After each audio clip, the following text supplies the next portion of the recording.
observance occurred in Waterloo, New York on May 5th, 1866, with a ceremony to honor local Civil War veterans.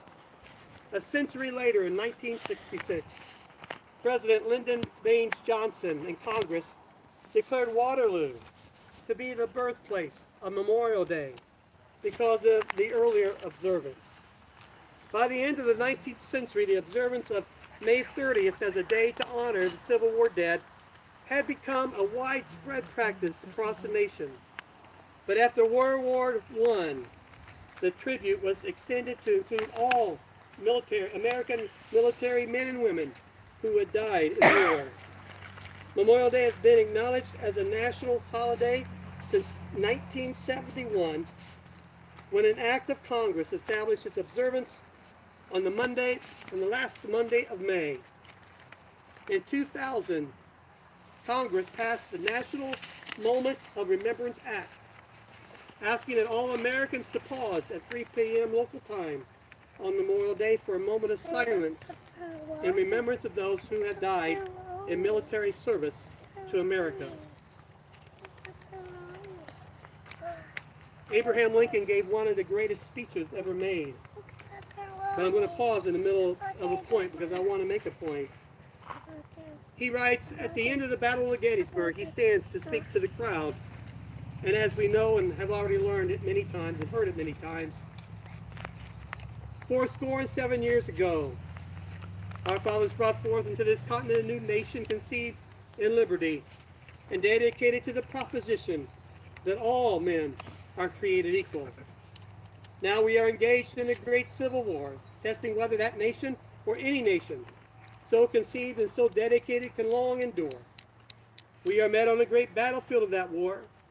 We have come to dedicate a portion of that field as a final resting place for those who have given their lives that this nation might live. It is altogether fitting and proper that we should do this. But in a larger sense, we cannot dedicate, we cannot consecrate, we cannot hallow this ground. The brave men, and I'm going to add women, living and dead who struggled here have consecrated it far above our poor power to add or detract.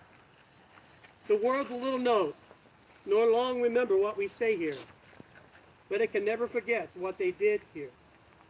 It is for us the living, rather to be dedicated here to the unfinished work which they who fought here have thus so nobly advanced. It is rather for us to be here dedicated to the great task remaining before us, that from those honored dead we take increased devotion to that cause for which they gave the last full measure of their devotion, and that we here have been highly resolved that these dead should not have died in vain, that this nation under God shall have a new birth of freedom, and that the government of the people by from this earth. As I was thinking of what to you today, I thought, you know, his words are appropriate because there's nothing that we can say that could honor this time any more than their actual than remembering them today. What we are doing here today is the greatest honor that we can pay those who have died serving their country.